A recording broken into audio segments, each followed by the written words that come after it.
Natalia, excuse me.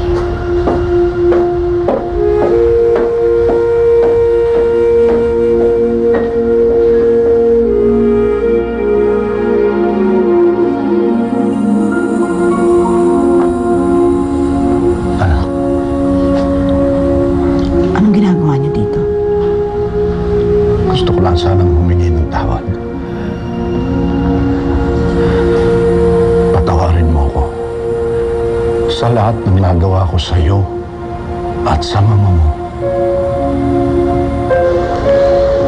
Giselle, nakausap ko si Tita Natalia. Sinabi niya wala siyang alam tungkol sa billboard. Nagkataon lang na nagkapareho kayo ng concept. Calvin, sinungaling siya. Binastos niya yung mga magulang ko. Tinawag niyang adik yung tatay ko tsaka hubadera yung nanay ko. Siya nagpalabas nun? I'm really sorry.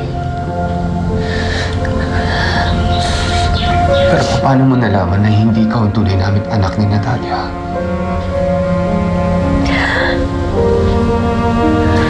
Dad, kailan niyo ba nalaman? Nagkausap na ba kayo ni Mommy? Siya ba yung nagsabi sa inyo? Hindi. Si Christy.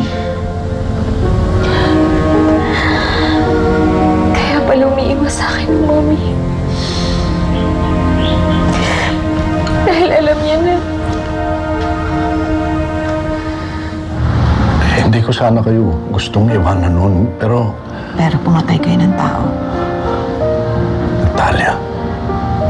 Bakit pa kayo nagpunta dito? Pagkatapos niyong lokohin ng mama, sirain ang pamilya natin, pinabayaan niyo kami. Ngayon humihingi kayo ng tawad.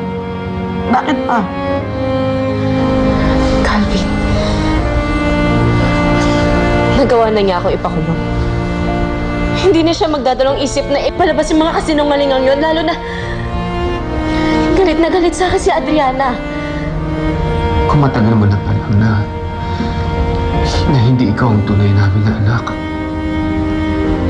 bakit hindi mo sa amin sinabi? Hindi ko alam.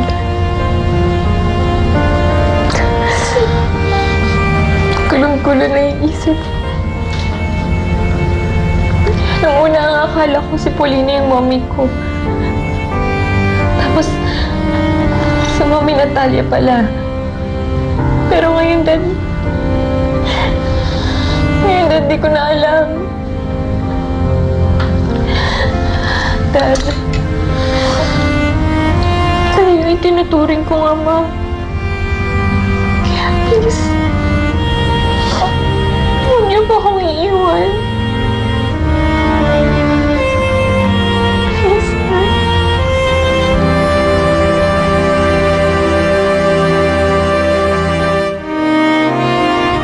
Nabuhay ako na walang ama. Hindi ko kayo kailangan. Ni hindi ko alam kung mapapatawad ko kayo. Umalis na kayo.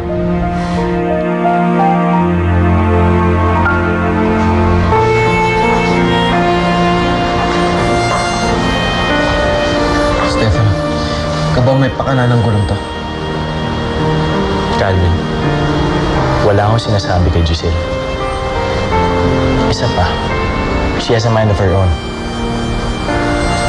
Teka nga, ba't ka ba nangingialam?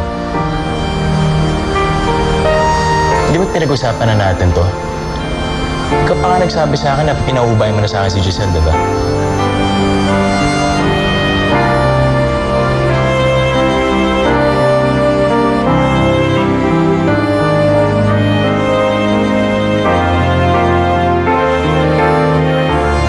Kahit hindi mo ko mapatawad,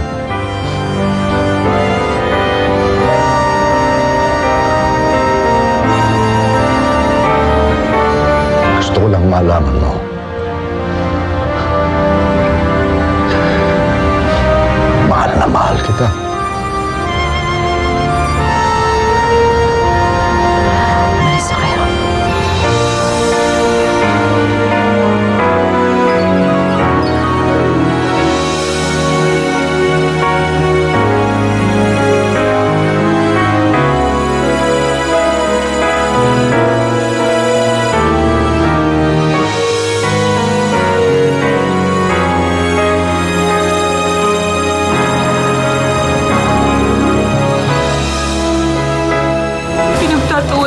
mga kapitbahay natin. Kasalanan lahat na to ni Doktora Natalia.